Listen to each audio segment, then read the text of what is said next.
दिनै आं आंनि रुंसारि आंनिनो अनजालु फिसाज्ला अनसुमा रामसियारिनि गोसोखां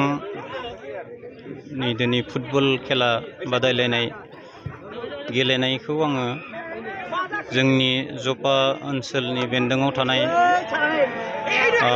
जपादं जार्मान स्पर्ट्स क्लाबनि हेफाजाबैनो आं दिनै आंनि असे फिसाज्ला रुंसारि अनसुमा रामसियारिनि मुङै दिनैनि खेलाखौ होदोंमोन।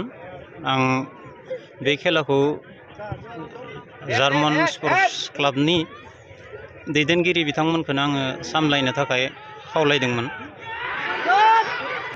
टीमाथ' ओरैनो टीम हिसाबै ओरैनो 16ता फैदोंमोन, 16ता टीम फैदोंमोन। बान्था हिसाबै ओरैनो 10,000 आरो 5,000 होनाय जादोंमोन। आंनि फिसाज्ला रुंसारि जानाय जायगाया जाहैबाय सरभग थानानि बेन्दोङाव थानाय सरभग एलेकायावनो गोलैयो। बेयावनो बिथाङा हरखाबै बाइक एक्सिडेन्ट जानानै रुंसारि जालाङो।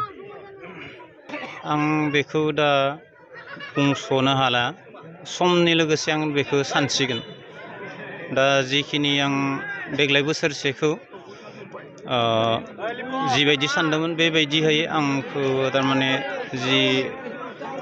जाखिनि जार्मान स्पर्ट्स क्लाब बा जोंनि बेन्दों जपा एरियानि रायजो राजा बा दैदेनगिरि बिथांमोना आंखौ एसे सहाय सहयोग होनायजों लोगोसे आं दिनैनि खेलाखौ होनाय जादों आरो आं बिथांमोनखौ थुलुंगा होनो सानो। बिथांमोननि सायाव आङो थारमाने रोजा रोजा साबायखर होनो सानो। बाइक सालायनो मोजां मोनग्रा सुबुंफोरनि थाखाय मोनसे गोजोनथाव खौरां। जोबोद खम बेसेनावनो लननि गेजेरजों बाइक लानो हागोन।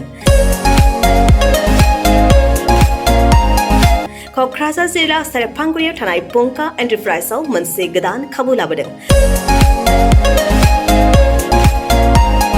फैगौ 30 आगस्तनिफ्राय 2 सेप्तेम्बरसिम पंका एन्टारप्राइजआव लन मेला खुंफुंगोन।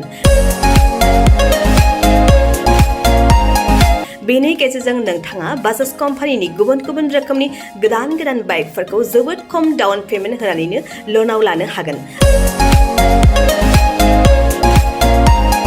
बारा नङा, गासै 10,000 डाउन पेमेन्ट होनानैनो नोंथाङा बाइकखौ मोनफुंनो हागोन। जोबोद खम बिबांनि सुदआवनो गारिफोरखौ लानो हानायनि खाबु मोनगोन। बाइकजों लोगोसे बेसेन नाङाजासे हेलमेटबो मोननो हागोन। 1,000 रांजों नोंथाङा बुकिं खालामग्रोनानैबो दोनहरनो हागोन। बेजों लोगोसेयैनो नोंथांनि गोजाम जानाय गासैबो रोखोमनि बाइक स्कुटिफोरखौबो सोलाय सोल' खालामनायनि खाबुखौबो मोननो हागोन। गोबांथार मिथिनो थाखाय 9101547892 आरो 6003817191 जानबुं अनजिमायाव जगाजग खालामहरनो हागोन।